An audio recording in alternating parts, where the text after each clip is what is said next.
currently for 51 Republicans, 48 Democrats, and 1 independent. The new numbers so far, which are not totals, but because some seats are still out there, 53 Republicans, 44 Democrats, 1 independent. And a look at the House now. The House's current makeup, I have at 229 Republicans, 205 Democrats, and 1 independent. The new numbers, as of now, 228 Republicans, 199 Democrats. That's a net loss of 6 for the Democrats. It might even go further than that. And 1 independent.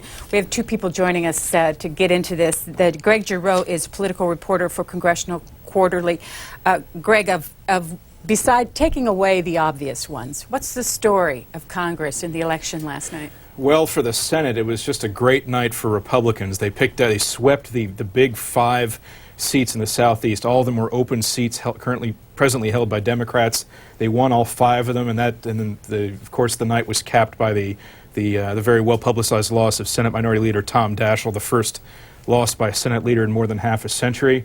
That basically elevates the Republicans to 55 to 45. As you mentioned, there are a couple of races that are still outstanding, but the Republicans have leads that I expect will hold up in Florida and Alaska. The impact of that on the workings of the United States Senate in the next couple of years? Well, it gives President Bush a strengthened hand to pass his legislative initiatives in a second term. It gets him a few votes closer on things like federal judgeships, passing that energy bill that was stalled in the Senate, a stronger hand should any Supreme Court vacancies come up, and other issues like further tax reductions or maybe even an overall Social Security, overhaul the tax code.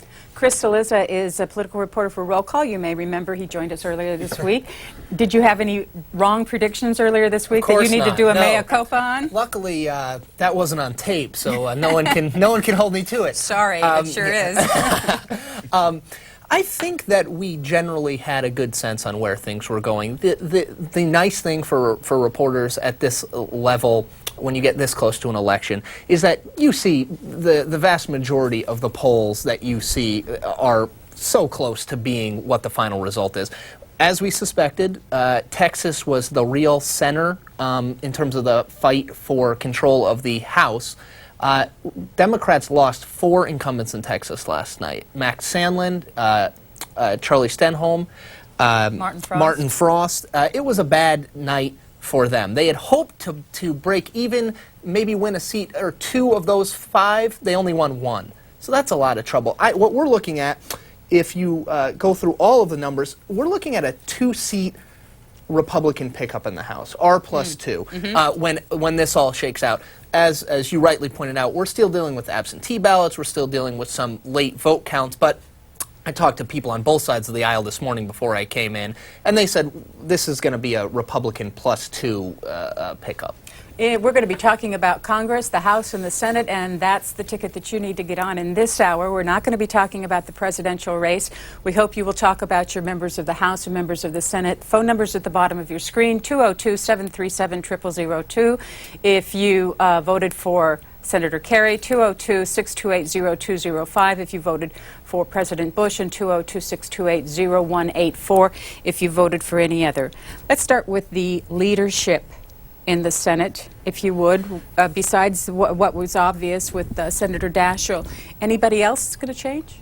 Well, there's going to be a big fight for obviously there's going to be a new Senate Democratic leader, and we fully expect it's going to be Harry Reid, Daschle's assistant. When Tom Daschle was thinking about seriously running for president in late 02, early 03, Harry Reid was quietly kind of corralling the votes he needed in the event that Daschle was going to run for president. So I think Harry Reid will be the next Democratic leader, and Bill Frist still has 2 more years, and he'll have a strengthened Senate majority as the leader of the Republicans. Does Harry Reid have any opposition, you think? We're reporting, hopefully by now it's already on the web, that Harry Reid has announced that he's going to do this. He is as Greg pointed out, he's the odds-on favorite here. I think the one other person to watch is Chris Dodd from my home state of Connecticut. He has shown an interest in leadership before. I think it's an uphill fight for him, only because Harry Reid has really done a massive amount of legwork in the lead up to this election, including donating $1 million to the Democratic Senatorial Campaign Committee in the last couple weeks.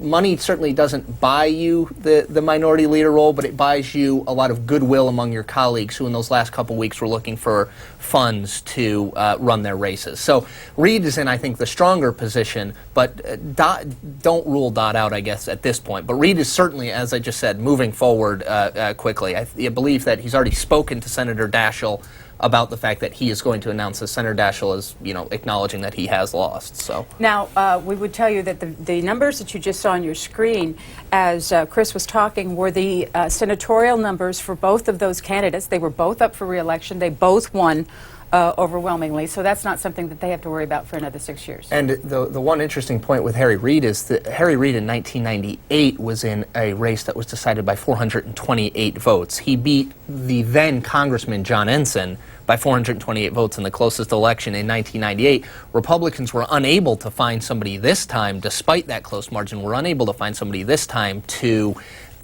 challenge him, and he won much, much more convincingly. Connecticut is an increasingly Democratic state. We were never particularly worried about Chris Dodd. House leadership? I'll tell you what, it's a victory for Tom DeLay any way you slice it. Mr. DeLay, the majority leader, was no doubt the face of Texas redistricting.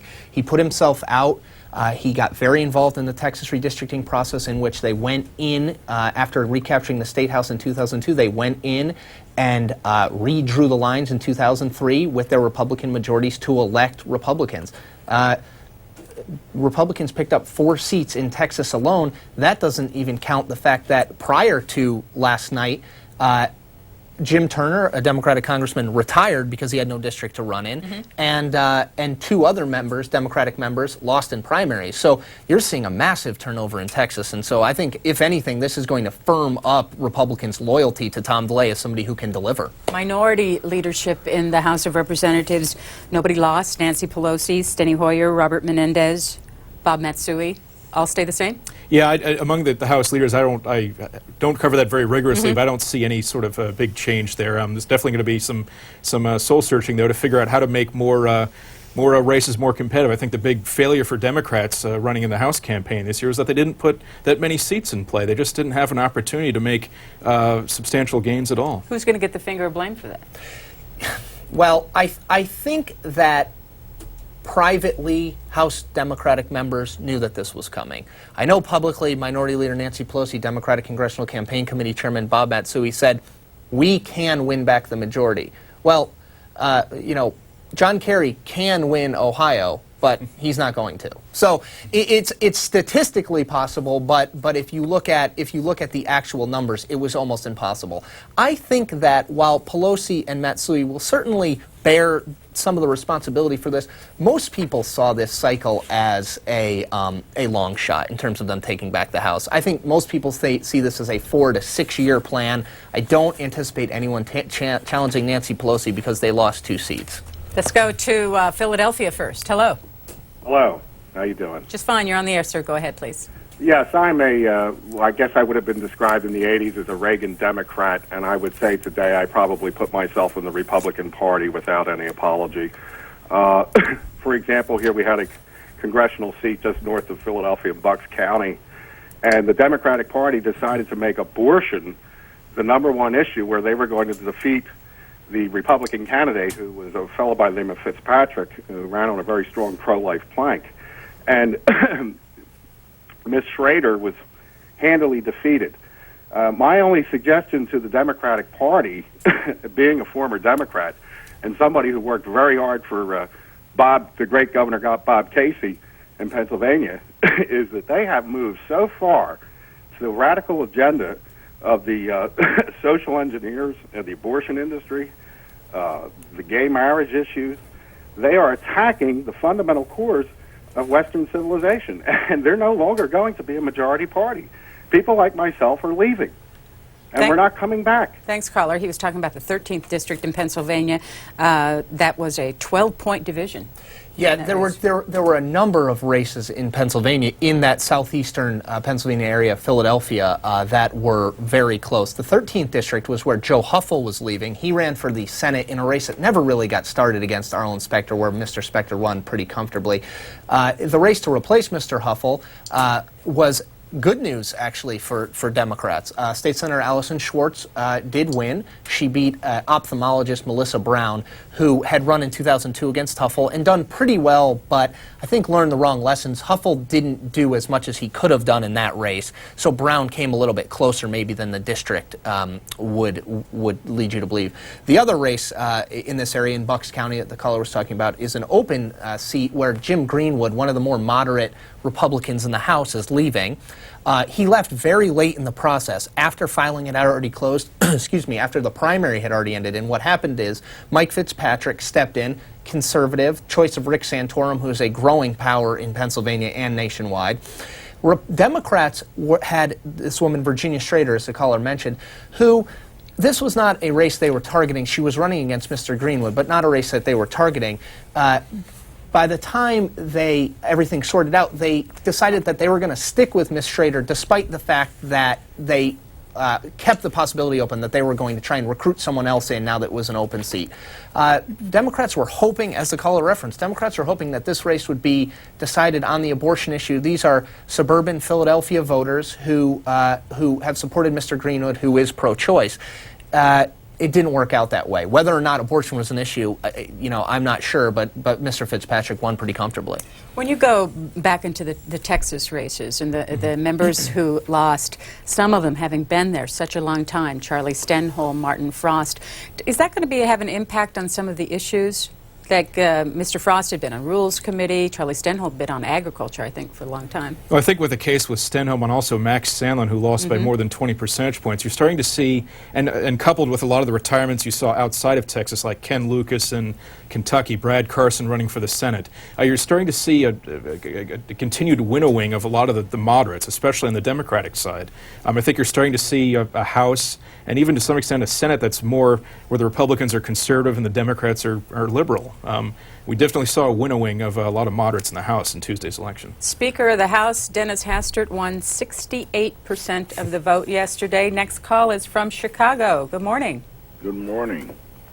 I happen to be one of Barack Obama's state Senate constituents, and he won his race even more substantially. Yeah, 70%. 70 to 27. What we're really watching here is the real representation of actual core values represented by Mr. Obama, as opposed to those of, for example, Alan Keyes, because even Mr. Keyes, who refused to even concede the race, by the way, in spite of his disadvantage, before Mr. Obama spoke,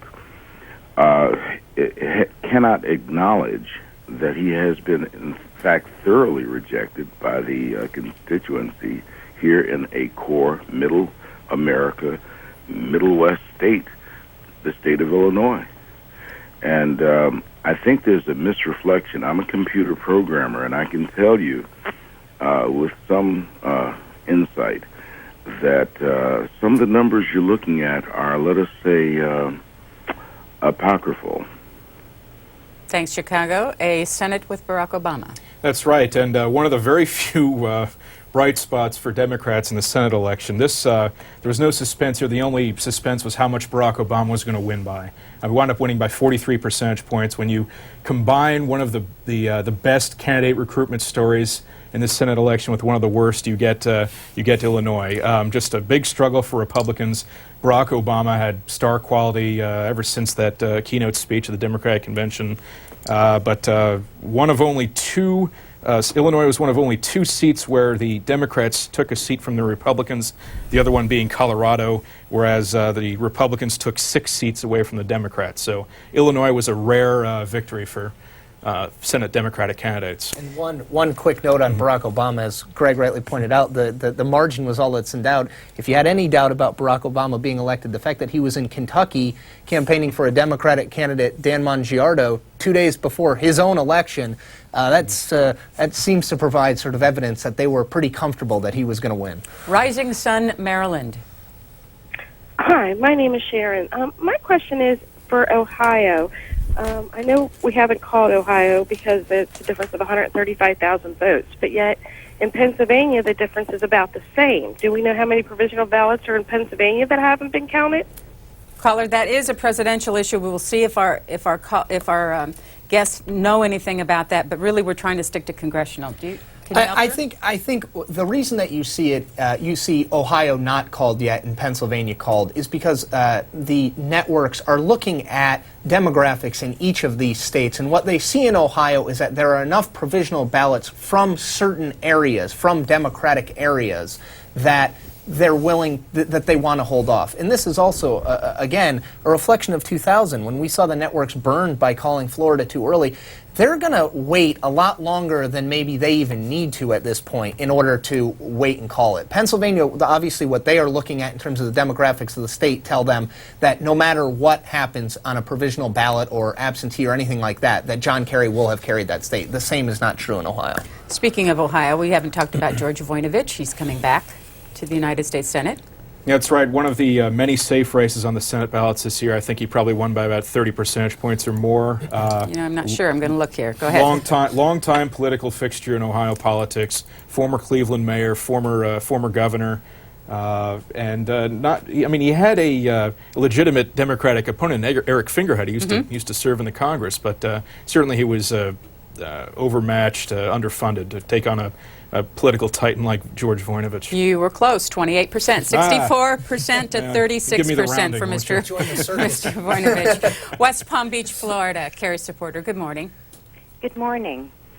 We're hoping that the absentee ballots will definitely be counted. And I do have a question. Have the overseas ballots been brought in yet? The overseas ballots? Yes. Does anybody know? Go ahead. Those are largely military ballots. They are bringing them in now. In Ohio, it's what could be as much as a 10-day process. Frankly, I think John Kerry and his advisors are aware of the political reality, which is that even if 90% of these provisional ballots are counted, and that is a question. Many of these ballots can be invalidated if only because someone had voted somewhere else, they weren't eligible to vote. Even if he wins 80% of these ballots that are outstanding, he still comes up short of President Bush. So the writing, I believe, is on the wall here, and I think we'll get an announcement from him today. Now, some people may think this is tedious, but there's something to look at in the House of Representatives every time we have this election, and that is what happens to the committee chairman. Why are committee chairmen important? Well, they set the agenda. It's they accumulate seniority, and they have the ability to set the agenda. We're going to see. I'm not as familiar with the House changes as I am with the Senate, but in the Senate, we are going to get a new Appropriations Committee chairman, Tad Cochran, taking over for Ted Stevens. But that's basically the pinnacle of power. Committee chairmanship. And in the House, no chairman lost. No chairman lost. The one big change that you're going to see is because when Republicans came in 1994 on a reform agenda, they put in self-term limits on committee chairmen, which means that Bill Young from Florida, though he did easily win re-election, he will be term limited out. So we have a fight to replace him. There are three people in the race. It's going to come down to Jerry Lewis from California and Ralph Regula from Ohio. That appropriations, they're the people who decide how much pork goes where. That's obviously a really important slot, perhaps the most important committee slot. As you mentioned before, the interesting thing on the Democratic side is that you had two ranking members on key committees lose in Martin Frost and Charlie Stenholm. Martin Frost on rules, which essentially creates the rule that governs each bill, which is it's a behind-the-scenes committee, but a very important committee.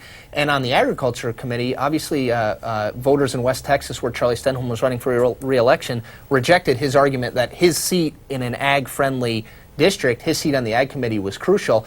They elected Randy Neugebauer, who had just won a special election in June 2003, one of the least senior members in Congress. They elected him. So you're going to see changes at those two committees on the Democratic side. But on the Republican side, we didn't see any committee chairman fall. And clarification as to the next person who would be those ranking members. Is it sometimes the next person in seniority? Yes. In both of these cases, I believe you will see the next person in seniority get it. That is not always the case, especially on the Republican side.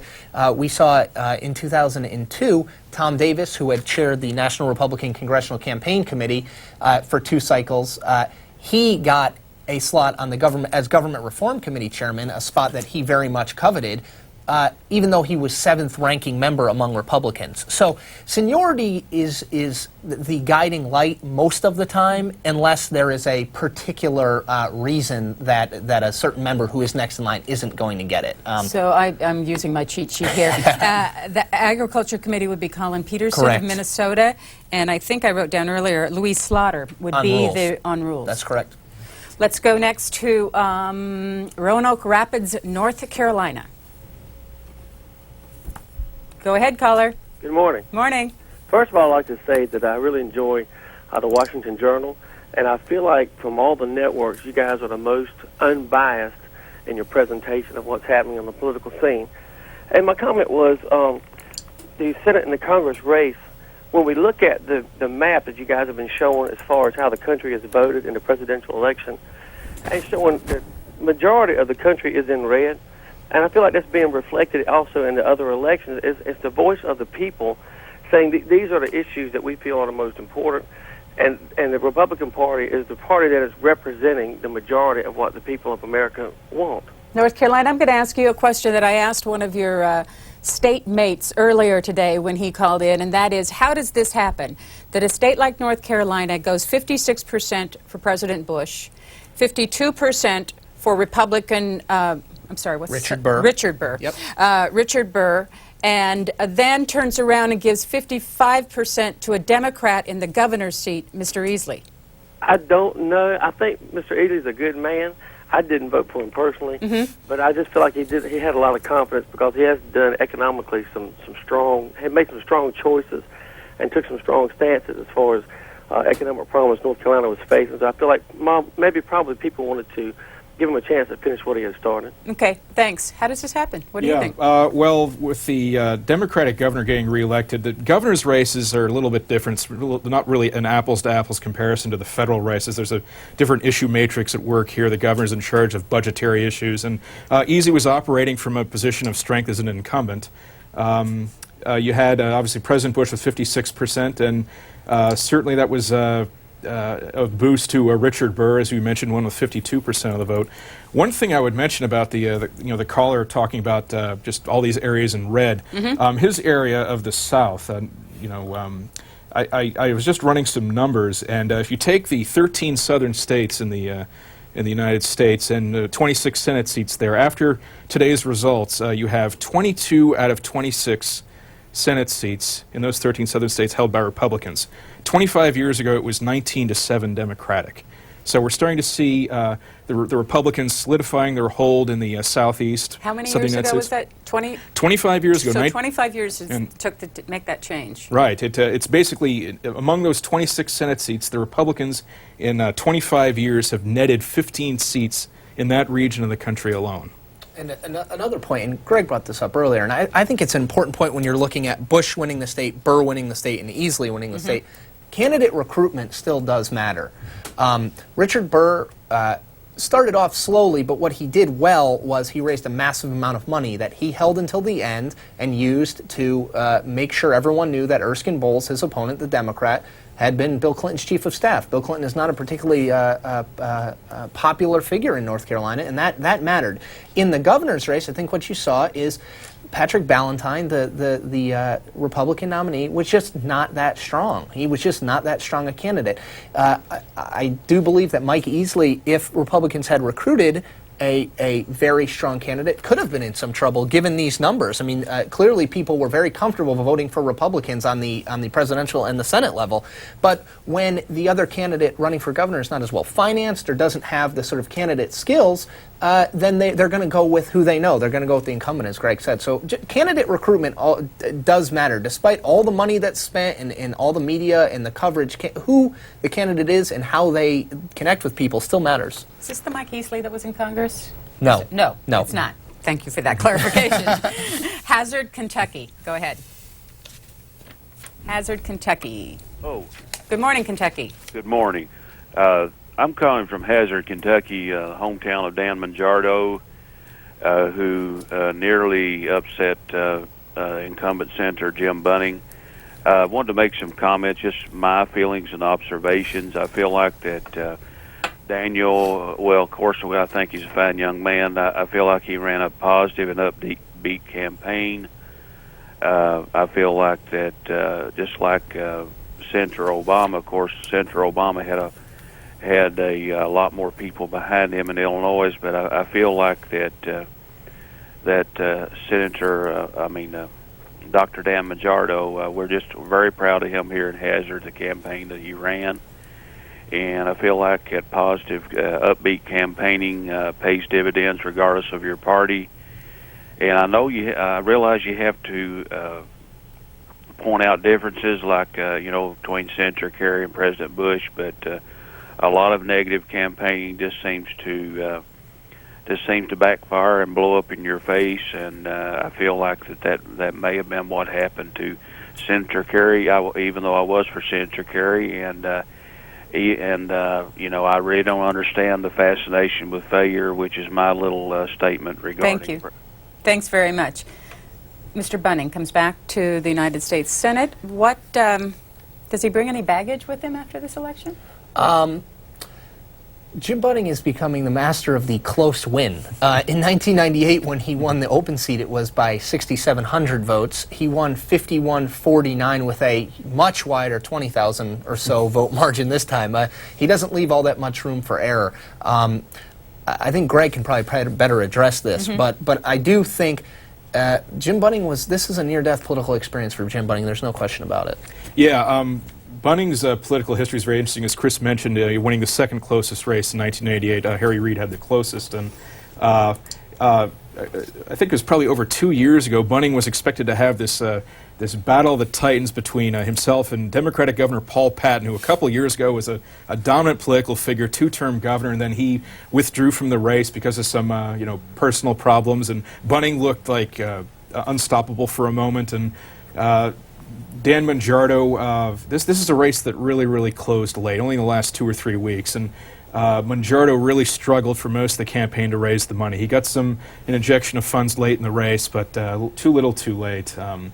But as Chris mentioned, I mean, Jim Bunning's 20,000 vote margin seems like a landslide when you compare it to 98.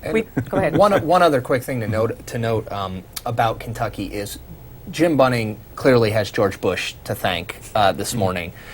George Bush won that state, and in the last 2 weeks, Jim Bunning basically ran everything that he talked about was myself and the president versus Dan Mangiardo and Senator John Kerry. So if you're voting for Dan Mangiardo, then you're voting for this Massachusetts Democrat for president. So he made it clearly a referendum on the president. And I think if you look at the 2 House races that were contested in Kentucky, the 3rd district, which is the best Democratic district in that state, targeted every single cycle by Democrats, and Northup, a Republican, again won. She won with 60% of the vote. I mean, that is stunning from someone who usually wins with 52 or 53%, regardless of who the candidate is. And in the 4th district in northern Kentucky, Jim Bunning's old congressional district, a very conservative district, Republicans were a little bit nervous about this one. Nick Clooney, who is George Clooney, the actor's father, the brother of the late singer Rosemary Clooney, he's an anchor in Cincinnati, very well known, very well liked in the state. He looked like a congressman, white hair, impressive. They thought this was going to be very close. It wound up not being close at all. Jeff Davis won comfortably 54-44. So when I saw that, when the Kentucky polls closed, I said, this is not going to be... Dan Mangiardo is really going to have to swim upstream if he's going to win this race. Easton, Maryland. Good morning, Easton. I was wanting to comment. I live in Maryland, and I voted definitely for Bush and for Pipkin. However, knowing that what the odds in this state were pretty, definitely Democratic But after growing up in Colorado, living in Texas and Oklahoma, I'm just glad to see that the congressional races, that finally people are finally voting Republican, as far as that's what the people's values. I really, really think that that's what's important to them, and it's just so nice to see, for me being out east, to see that these, especially Colorado, just after living out there and living with mostly Democratic, that it definitely is changing. And I voted for Bush, even though I know that there's some things he's done wrong. I definitely didn't want Kerry in because I don't think he would have made a good president as far as a whole. Okay, thank you. Great, Jerome, you want to say anything about that? Yeah, she mentioned Colorado, and actually was something of a wash, I think, when the election results came in. One of the rare victories for Senate Democrat candidates. Ken Salazar, the state attorney general, narrowly defeated Republican Pete Coors. If the last name sounds familiar, it should be. The famous brewing company. And in the House races, there were a couple of House races that people were really keeping an eye on. For some time, the 7th District, which is in the kind of like rings around the state capital of Denver on the west, the north, and the east. Bob Beaupre was expected to have a really tight race early on with Dave Thomas, not of Wendy's fame. I'm sure he got that a lot, but a county district attorney. But Beaupre really trounced him in that race. The bright side for the Democrats, though, is that they had a rare open seat takeaway from the Republicans in the 3rd District. Huge district, about the size of the state of Florida, where Ken Salazar's older brother, John Salazar, won the 3rd District out there. I want to ask you a question about competitiveness, and I just will use Maryland as an example since that last caller was there. I pulled up the Maryland congressional races. Wayne Gilchrist winning at 76%. Dutch, is it Ruppersberger? Yep. 67%. Ben Cardin, 63%. Al Wynn, 75%. Steny Hoyer, 68%. Roscoe Bartlett, 67%. Tony Salazar, Elijah Cummings. And that would be a surprise. That would be a surprise, yeah, at 73%. And Chris Van Hollen, 74%. I mean, those are huge. This especially, and this is, Greg talked about this, and in the House, what you saw in 2001 was a redistricting process across this country that was aimed at re-electing incumbents, regardless of your party. Look, there are 435 of these men and women up here. When they get together, they say, this is a pretty good job. I like doing this. Do you like doing this? The other person says, yes. So what they do is it's sort of a, you scratch my back, I'll scratch yours. They draw districts that, as you see in Maryland, are designed, they're very heavily weighted to one party or the other. And that's what we're seeing. By our count, you had roughly 35 competitive House races out of 435. That's 8%.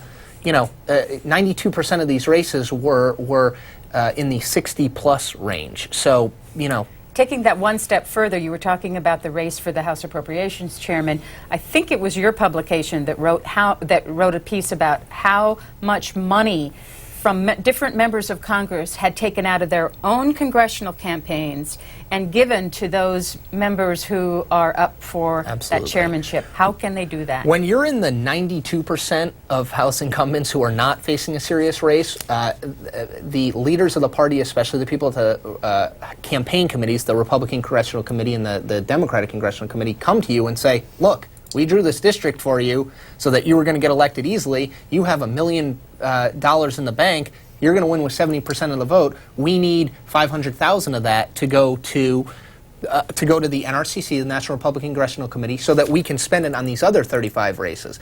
They can do it because the federal election law, even with the passage of the Bipartisan Campaign Reform Act at the end of 2002, allows an unlimited transfer of hard dollars, federal money, from a campaign committee to a national party committee. So members are a key element in fundraising, much more so than they were in the past, because they have these pots of hard money they're sitting on. In the appropriations race that you mentioned, you saw Ralph Regula, who had never been particularly active in terms of giving money to his colleagues, all of a sudden get very active. And while I'm sure Mr. Regula has the best interests of the party at heart, he also has his own best interests at heart, which is he can go to every member that he gave money to and say, when you were in trouble, I helped you. Now I want this appropriations chairmanship. You need to help me. Same in the Senate? Yeah, as Chris mentioned, it's an unlimited transfer of these hard dollars from your own campaign committees to the national party committees. As Chris mentioned earlier, Harry Reid, $1 million. Chuck Schumer was over $1 million. $2.5 million, Chuck Schumer. Yeah. And, so just because somebody gives money to a candidate that they believe in for their campaign doesn't mean that they know that that money will be used in a campaign of that candidate. Absolutely. It can be used, they can take it and give it to other people. That's right. Next, we're going to go to Kingsport, Tennessee. Yes, I was concerned. I had read or heard last night that one of the senators elected, I believe he was a physician, had actually called for the death penalty for abortion physicians, and that brought to mind the concern that the Senate and congressional people who were elected were ultra-conservative. And I know coming from Tennessee, Bush and some of the Republicans were painted as the next coming of Christ. I was interested on your comments on the makeup of as far as how conservative they were. She's talking about the Oklahoma Senate. Yeah, Oklahoma, big success story for Republicans here. Bush, first of all, won the state by about a 2-to-1 margin, about 65-35, I think. And you're going to have a very conservative delegation in Oklahoma. You have Jim Inhofe, and now you have Tom Coburn. And I guess if I had to think of a couple of surprises I saw, it's probably the margin by which Coburn won. I mean, he beat Brad Carson, who was an A-list Democratic candidate, probably the best the Democrats could have hoped for in Oklahoma, and Coburn beat him by 12 percentage points, despite a lot of the criticisms levied at Coburn, one of which the caller outlined. But 12 percentage point margin for Coburn was a really substantial win. And if you look at the Republicans that won Senate races yesterday, the caller is right. There is no question that this influx of new members is going to tilt the Senate more conservative. Jeff mentioned Tom Coburn, very conservative member of Congress when he represented Eastern Oklahoma in the 2nd District, is very likely going to be a very conservative senator. Jim DeMint in South Carolina, who won an open seat race to replace Fritz Hollings, very conservative record during his 6 years in the House. David Vitter in the House since 1999 in Louisiana, won in what to me was a huge surprise, won without a runoff, took 51% of the vote, which almost no one expected, very conservative. Richard Burr, who beat Erskine Bowles in North Carolina, a conservative. So there's no question that these Republicans ran on a conservative message. They did not run as moderates. They ran as conservatives who are going to go and push that message in Congress. So I do think that you're going to see the Senate skew a little bit more conservative. And one other thing, if I might add, about, and Chris is right, the Senate has obviously the reputation of being chummy and clubby or whatever. And I think it'll be interesting to see how people like Tom Coburn and David Vitter fit into the Senate, the modern Senate. Well, they don't have the reputation of being like the go along type. They've kind of gone off on their own a little bit. Tom Coburn wrote a book in which he blasted Congress. Right. He was on book notes and he just blasted them. And Denny Hastert, the House Speaker, he had some choice words for him too. For Denny Hastert, it would be interesting to see how he's going to be greeted back by his colleagues, even though That's right. It's a very interesting roster of new senators we have right here. It'll be interesting to see how his book does after all of this, too. Let's go next to Savannah, Georgia. Hello. Hi. My name is Susan, and I voted for Bush. I used to live in New York, and I think one thing that has not been mentioned very much is the reason I believe that Bush got so many votes, as well as senators and in the House and the Senate. How the Republicans have taken, control of the House and Senate. I think people are more conservative, more moral. Also, I think was a big concern was the fact that you had Supreme Court justices that might have, stepped down. And there were a lot of people concerned about the abortion issue. And I know a lot of religious people voted specifically for that and for also the marriage amendment. Mm-hmm. Thank you, caller. Thanks. Earlier this morning, we got a lot of people calling regarding morality issues, Christian conservatives. Did that, if that played out, as some are saying in the presidential race, did it also play out in the senatorial races? Yes, I think so. I mean, you look at these the Senate races that were won by the Republicans. The southern part of the United States, very certainly maybe economically conservative, but also very socially conservative, especially in the rural areas. South Dakota, and the heartland of the country, also another conservative region of the country. I think one of the things that will be interesting to analyze after all the data are in is to what extent the so-called evangelical, religious vote was boosted over the 2000 election. That was one thing that the president's campaign staff was focusing on, improving over the 2000 election. Been able to see anything in the House? I think any time that you see an issue play out on the presidential level, and in exit polling last night, it was interesting on the presidential level, you saw voter concerns, the economy, the war on terror, Iraq, those are all things that we expected to be issues. Moral values was in there as a wild card, which I do think is interesting, and Greg said it'll be interesting to go through and excuse me, look at that a little more deeply. Anytime an issue resonates like that on the presidential level, it absolutely resonates in the Senate, and it even more so resonates in the House. Remember, House races are largely defined by the top of the ticket. These are not races like in the Senate where in South Dakota you saw $40 million spent. These are races where you maybe see $10 million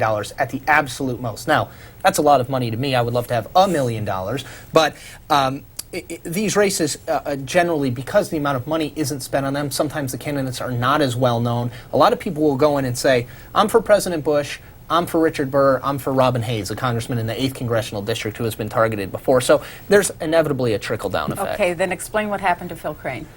What happened to Phil Crane is that Phil Crane ran for president in 1980. He's been in Congress since 1969, and I don't think many people knew that he was still their congressman. And that's what happened. He hadn't had a serious race in a very long time. As we talked about, competitiveness is definitely on the decline. Phil Crane sat in the most Republican district in Illinois, which granted, Illinois, as it showed last night, giving Barack Obama 70%, the most Republican district in Illinois, no great shakes, but he was in a very Republican district, I think just sort of had it on cruise control. It's what we saw in Pennsylvania in 2002. George Gekas, very comfortable seat. In redistricting, he was put in with Tim Holden, another congressman.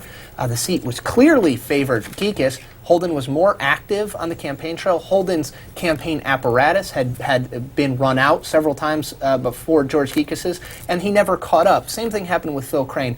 I think by the time Phil Crane realized he was in trouble, it was too late. His campaign team, his campaign machine, national Republicans tried to move in and help him there, but it was too late, and it was an excellent year in Illinois for Democrats, too. I mean, Barack Obama winning with 70% of the vote. The fact in an open seat race that a candidate would win with 70% certainly does not bode very well for Phil Crane's chances of getting any help from the top of the ticket. And that opens up a place on the Ways and Means Committee. It does indeed, and that will be, as always, every member of Congress, we do interviews with them when they come in, and every member of Congress, we say, what committee would you like to be on? And they say, well, appropriations or Ways and Means. So that's certainly a coveted spot. Greg Giroux. I was going to add, just to piggyback on what Chris was saying about Phil Crane, I think maybe House Democrats will take a lesson from a race like this, as they maybe did from 2002 when George Gekas lost in Pennsylvania, and that is, you maybe you ought to start seriously thinking about challenging some of these longtime incumbents who really haven't been seriously challenged for years and years. As Chris mentioned, your election machinery may get a little rusty. You may take your district for granted. You may not go back there as often as was the one of the chief indictments that Democrat Melissa Bean made against Phil Crane. So, just because an incumbent's been there 20, 30 years, happens to represent a district that votes pretty strongly with the presidential candidate of his or her party, doesn't mean that incumbent is invulnerable. Did anything come up in the campaign regarding Congressman Crane's announcement several years ago that he was being treated for alcoholism? No, but inevitably that is a subtext. That is something that is part of the whole package of what Melissa Bean made a point of. Another point that she made, usually, frankly, while committee assignments are extremely important, most voters don't who follow this, they sort of follow, they check in and out, not like Greg and myself. They don't know how important Ways and Means and this and that and the other thing is. But what Melissa Bean did is she said, look, Phil Crane was the most senior member on the Appropriations Committee, on the Ways and Means Committee, he should have been Ways and Means Chairman, but instead, Republican leadership passed him up and picked the much younger Bill Thomas. So the fact that his seniority didn't work for him, he's passed over for the Ways and Means Chairmanship, so his seniority is not effective. And I think the alcohol, it all goes to the same point, which is just that this is someone whose time has passed. This is someone who seniority is not helping the state and who doesn't have the energy to help his constituents. And Bean painted herself as the more energetic candidate. Neptune Beach, Florida, thank you for waiting. Go ahead. Hi, I'm calling from Neptune Beach, and I wonder why nobody is talking about the fact that we had computers recording and counting the votes. In some states, the vote was 100% taken by computers. My question to your panel is, do we have groups of experts from each party checking the program that runs these machines? You're concerned about the actual program that runs the machines? Of course, yes. Any thoughts on that?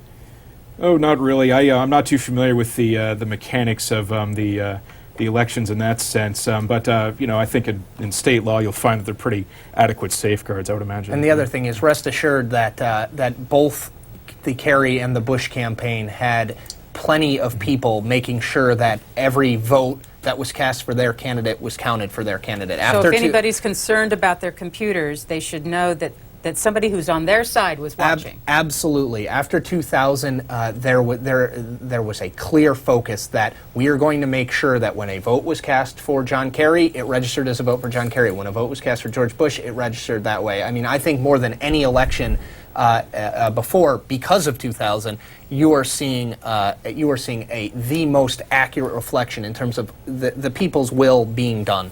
That was from Florida, and from one hot spot to another, we go to Olmsted, Ohio. Good morning. Good morning. How are you? Good. Thank you. My comments are about the congressional race between Dennis Kucinich and Edward Herman. When Dennis ran for Congress, he defeated Martin Hoke, and he asked for a debate, and he received a debate from the incumbent candidate. That was requested of Dennis this year. And maybe being too busy with this presidential run or whatever, he decided he didn't have to do that. And that's something that I think his party should have pushed him into. Even though we're heavily Democratic, everyone wants to see the views of each opponent in a race. And anyone running for office owes that to their own party and the other party. And I found that to be quite disturbing. I mean, he may have thought it might have been a waste of his time because he was pretty much a shoo-in, as he's been for a while, and he is a very hard-working congressman. He does represent the area very well. But I would like to see in the future, if the party is so confident on the voter turnout, that they might consider the fact that he has to debate the issues that the people who are going to be voting for him want to know about. Chris Cillizza. I think what you see with Dennis Kucinich and what you see with most safe members of Congress is what's long been called the Rose Garden strategy, referring to the presidential race. Dennis Kucinich in particular, are not interested in appearing on a stage with an opponent who they believe does not have the money to run a serious race against them. By doing that, anyone who watches it says, well, this Ed Herman guy, I haven't heard a lot about him, but he's holding his own against Dennis Kucinich. He's doing pretty well. They just don't want to take that risk. Now, whether or not they should is something that I'll leave to people much smarter than I am, but they're not willing to take that kind of risk. And just one other quick note on Ohio, the caller called, it goes back to the lack of competitiveness in congressional races. Ohio was as everyone watching knows, was the centerpiece of this presidential election. We had not a single race in Ohio that was that was one that the national parties were talking about regularly. So you see that even though the state may be competitive on the presidential level, the redistricting in 2001 really is taking effect and being felt here as you saw incumbents across the state be reelected. 2nd District, Rob Portman, 71%. Mike Turner, 3rd District, 62%. Mike Oxley, 58%. In the 4th District, 5th District, Paul Gilmore, 67. It goes on down, 65, 69, 67. It was a question of whether you got 60 or 70, really. Yeah. I mean, the two big swing states we were watching the presidential race, Florida and Ohio. Now, just to give you an indication of how how strong the Republican advantage is in redistricting in those two states. You would think, maybe at first glance that maybe the number of House seats are pretty evenly divided between the Republicans and the Democrats in those two states. In Ohio, I believe it's 12-6 Republican, and in Florida, where Republicans also controlled redistricting after the 2000 census, I believe it's 18-7, so 30-9 in those two states, even though we're watching them very closely for the White House race. Fairfax, Virginia. Hello. Hi, how are you? I'm calling. Hi, how are you? Fine, go ahead, please. I'm calling in regards. I live in Fairfax County. I'm calling for the 18 to 30-year-old votes. I haven't seen a lot of aggressive Democratic campaigning out here. I'm from Pennsylvania, and I've lived here only 8 months. And I know with Congressman Green how he cleaned up Bucks County, Pennsylvania so well with a destitute area that was really drug infested. I haven't had anyone come to my door. I've only seen signs in the street. I know that people want to talk about moral values. Moral values are very important. You need a teacher for moral values. You need someone at home. And with our servicemen over in war, it's very hard to have them teaching our children. The young children I viewed out here don't have an understanding of why it's so important to get involved with your congressman. I think the Democratic Party might have brought it on itself if it's a loss. Thanks. Greg Drow. I haven't really looked at the exit data, polling data for the 18 to 30-year-old groups. I'm not precisely sure. Maybe I don't know if you've looked at it. I've not seen it. I think what the Kerry people were hoping, and was certainly a big part of their strategy, was that this 18 to 30-year-old group, these people who got very excited about former Vermont Governor Howard Dean in the presidential primary process, that excitement would carry over and they would vote. There's no question in polling done before the election, John Kerry held a substantial lead among 18 to 30-year-olds. The problem is, and the reason that the caller said that she hasn't been talked to a lot, 18 to 30-year-olds simply do not vote at the levels that people who are older vote. In the 40 to 54 and the 65-plus senior citizens are the most dependable voters, and that's who these candidates are going to go after. They're going to go after the people that they know are going to vote, the people that vote in county elections, the people that vote in federal elections. So until the 18 to 30-year-old group sort of makes its voice heard and reflective of its population, you're probably not going to see candidates focus that much on them. So it's sort of a self-fulfilling prophecy there. She mentioned Virginia. I just want to, maybe I'm burying this point to death, but just to go down, Joanne Davis won with almost 80%, 79.8% of the vote, then 55 for Thelma Drake. And that was an open seat that Thelma Drake won with 55%. With 55%, yep. 69% for Bobby Scott. Randy Forbes won with 64%, Virgil Good with 63%, Eric Cantor with 75%. That's right, another state where redistricting kind of created safe districts for all of the incumbents. I mean, not far from here in the Northern Virginia area, Tom Davis, the Republican congressman from the 11th district, had a strengthened district in the post-census redistricting. So did Democrat Congressman Jim Moran of the 8th district in Arlington and Alexandria, part of Fairfax County. Very, very safe districts, and none of those. I guess every district was decided by at least 10 percentage points. You mentioned Randy. Jim Moran was actually the closest, 59. He only got 59% of the vote. And you mentioned Randy Forbes. I think that's a perfect example of what we're talking about. Randy Forbes was elected in an extremely competitive special election just 3 years ago, and now he's winning with 64% of the vote. I mean, this is another state. Republicans controlled the redistricting process. They drew districts to re-elect these incumbents, and again, you see it in all of those percentages. Let's go to Brooksville, Kentucky. Hello. Hi, how are you? Fine, thanks. I just wanted to respond to some of the congressional voting that took place in Kentucky and some of the reasons why I think the races went the way they did. Morality, of course, played a big part. We had the marriage amendment that took place on our ballot, which, of course, passed. And, when you're talking about the abortion issues, that brought a lot of people out to the polls. But one of the major deciding factors for me, like with Davis over Clooney, was each candidate in Kentucky that ran for any office was given a questionnaire of specific questions regarding certain things that took place. And this was published in a paper. Clooney was one of the ones who chose not to respond to the questions, but instead, check out my website, and I think that was important that people said, well, why don't you answer each specific in the way these other candidates did? Instead, tell me to direct me somewhere else where I have to research you. Answer the questions directly. And I think this country, being from a moral standpoint, wants somebody to stand up and take a stand and don't say, hey, you reach out and tell me what I stand for. I'm not going to tell you. And I think that was a big issue with a lot of voters. I know it was for me. If they didn't bother to respond, I didn't give them time of day. Thanks, Greg Giroux. Yeah, the 4th District race, as Chris mentioned earlier, 10-point win for Jeff Davis, and very, very difficult race for a Democrat to win, in part because of the presidential vote dynamics in that district. Like Jim Bunning, Jeff Davis is probably very, very happy that he was on sharing a ballot with President Bush. I haven't looked at the district numbers, but Bush won the district by almost 25 points last time. And while I think Clooney tried to emphasize, de-emphasize his ties to the National Democratic Party and emphasize some social conservatism on issues like abortion and gay marriage, for example, I think a lot of these Republican voters ultimately decided, all these Bush voters ultimately decided, why would we vote for a Democrat who is conservative on these issues when we can just vote for a Bush-supporting Republican who's just as conservative, if not more, on these issues? I'm looking at the Kentucky congressional races. It's all red with one little spot of blue in it, and that's the 6th district right in the middle. And the 6th district, what's amazing about that map is the 3rd district, as I mentioned before, and Northup, that's far and away the most Democratic district. That takes in Louisville. It's far and away the most Democratic district, and Democrats can just not beat her. The 6th district was a big Democratic win in earlier 2004, in February 2004. Ben Chandler, who had just lost a governor's race in New Jersey to Congressman Ernie Fletcher. Well, Ernie Fletcher had to resign his seat when he was elected to Congress, the 6th district. Ben Chandler said, well, here's an opening. I'm not doing anything. I should run. He ran. He won in a district that George Bush in 2000 carried by 12 points. So it's not impossible for Democrats to win these conservative southern districts.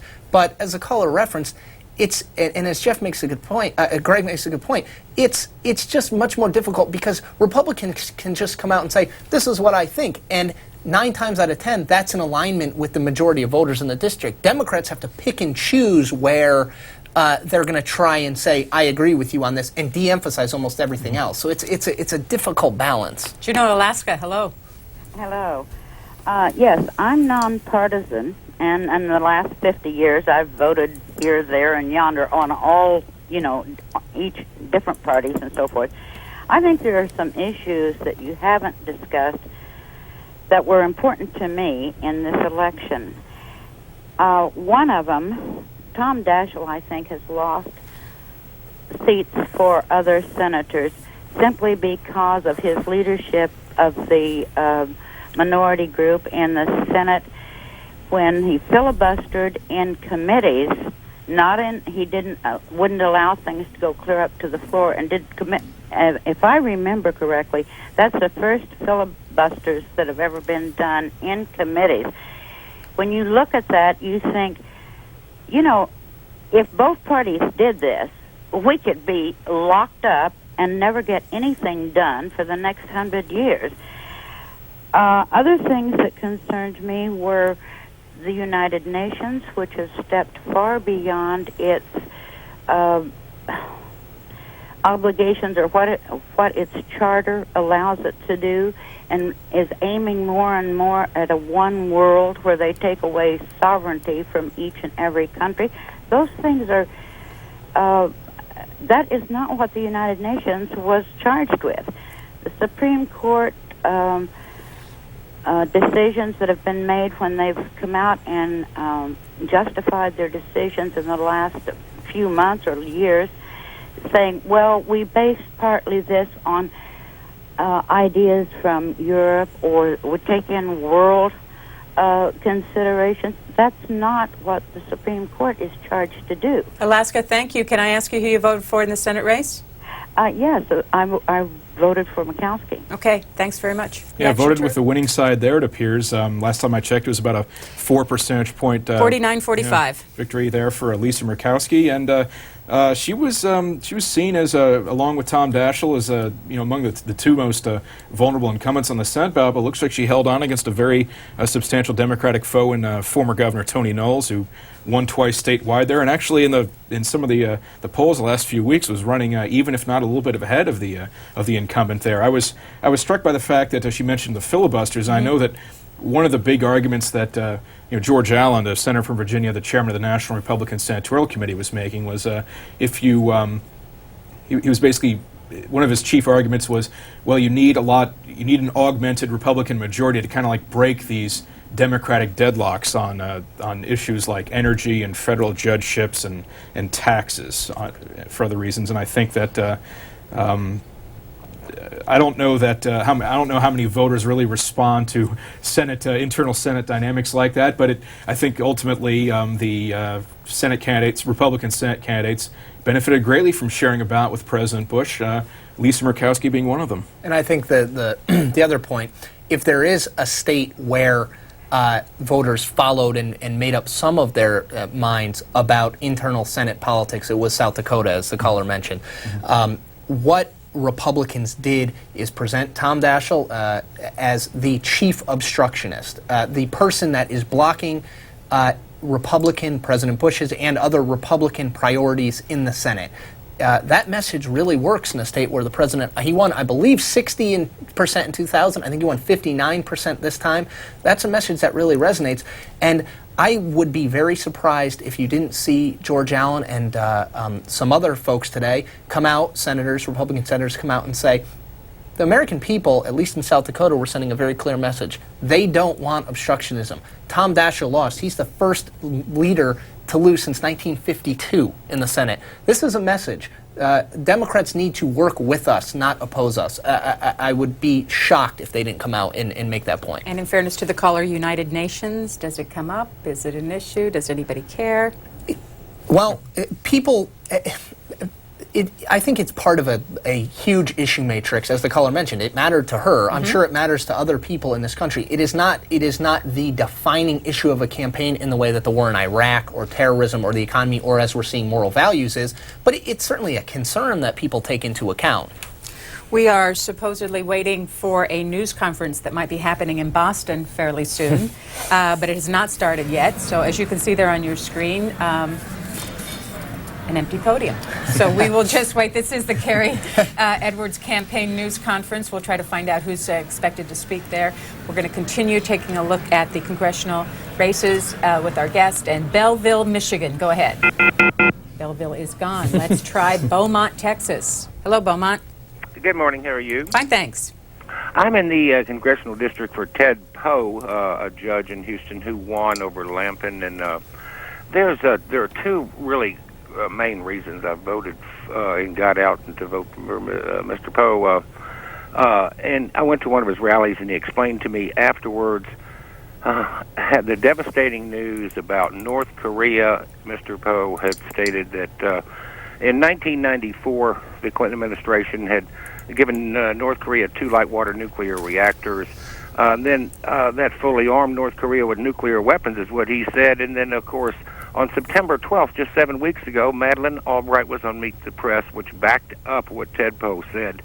And then you go back to Chinagate, and I pieced all this together, and Bill Clinton had let all these Chinese agents into the White House, Charlie Tree and John Hong, and of course there could be no prosecution because almost all of these witnesses fled. My bottom line here is I'm beginning to realize, as many people are, that the Democrats have this delusional Neville Chamberlain idea of appeasement, and it just does not work. They're giving away nuclear reactors, Chinese agents in the White House.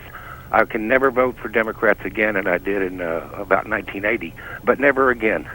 Thank you very much. Thanks. Any reaction? The callers, that was certainly one of the Poe-Lampson race was one of 4 in Texas where we saw a Democratic incumbent lose. And Greg and I were talking about this earlier.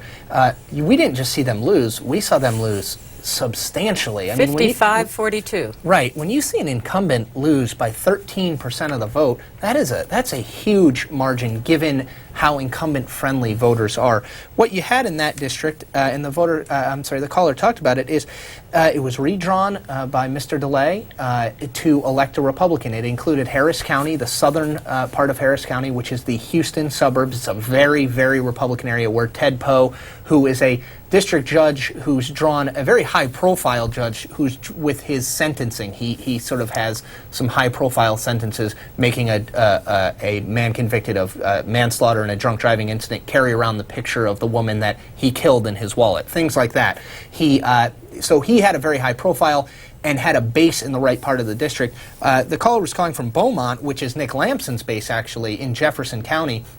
what happened there is that Nick Lampson's strength in Jefferson County just wasn't enough to match Poe's strength and the Republican turnout in Harris County. Let's go next to Wayne, Oklahoma. Hi, good morning. Morning. This is a bad day for me.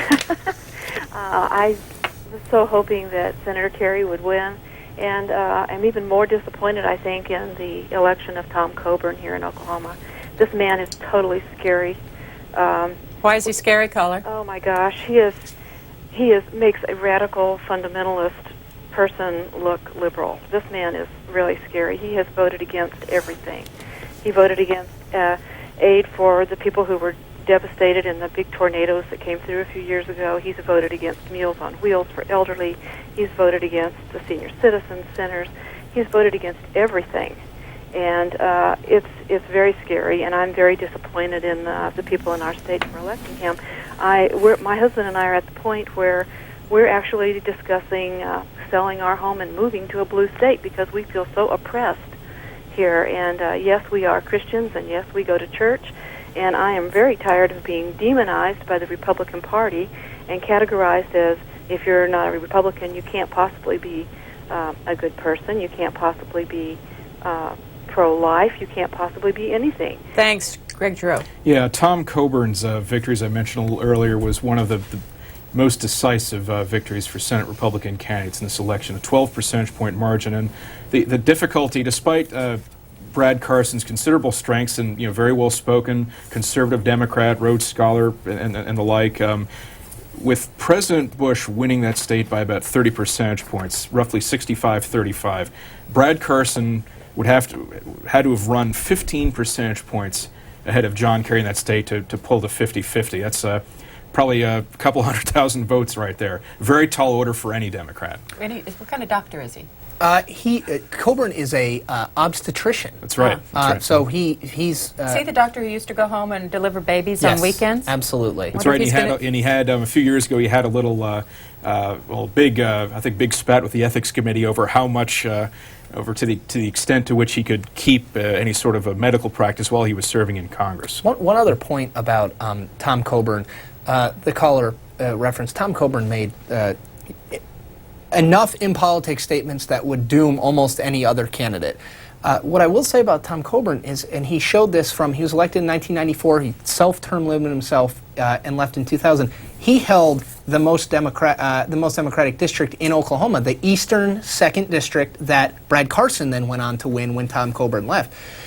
He won it pretty comfortably when he was in the House, and I think we were always watching this.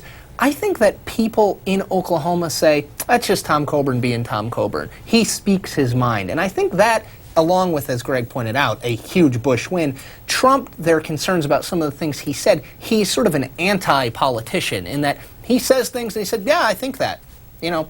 Like it or lump it, I guess, is sort of his attitude. So I think people in Oklahoma, that appeals to them. It appealed to them in the House, and as you can see by his sort of comfortable margin in the Senate race, it must appeal to them there, too. Chris DeLizza is a political reporter for Roll Call, and he's been at Roll Call since 2001, originally from Marlborough, Connecticut, graduate of Georgetown, and before Roll Call, he covered governor's races and Southern House races with Charlie Cook in the Cook Political Report.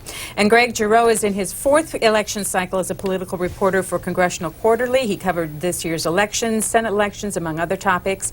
He covered the House in 2002 and also was a contributor to the past 4 editions of the CQ Political Almanac. Hometown, Virginia Beach, Virginia. He went to the College of William and Mary. Gentlemen, thanks very much for coming. Thanks for having us. We could have done this in another 2 hours, I think. Thank you very much. Thank you. There is a lot coming up today on C-SPAN. I hope you'll stay with us. In what we're doing right now is we are waiting for the Kerry briefing to begin in Boston. There's the room. As you can see, nobody is there yet. They're expecting Joe Lockhart and Mike McCurry to speak at this, and so that will be happening fairly soon. Meanwhile, back here in Washington, we can show you a picture of what it looks like at the Ronald Reagan building. Now, this is the room and the place where at 5:40 this morning, Andrew Card came out and talked about the fact that the Bush campaign believed that Ohio was statistically theirs. Well, we understand that President Bush is expected to come to the Reagan building sometime between now and 2 o'clock this afternoon. We'll see what happens. We'll just be following that. 10:30, there's going to be a news conference of the Congressional Black Caucus on Capitol Hill. We'll try to bring you that. 11:30 Eastern Time, Senator Daschle will be in Sioux Falls, and we are hopeful to have some coverage of that when he's going to make his first statement since losing his Senate seat. And also, we hope to have a local newscast out of Cleveland to give you an idea about what's going on there in the presidential race. All that coming up. Between them, we'll take your phone calls. Hope you'll stay with us. But now, first, we want to give you an idea of what it looked like when Barack Obama in Illinois last night went before his supporters to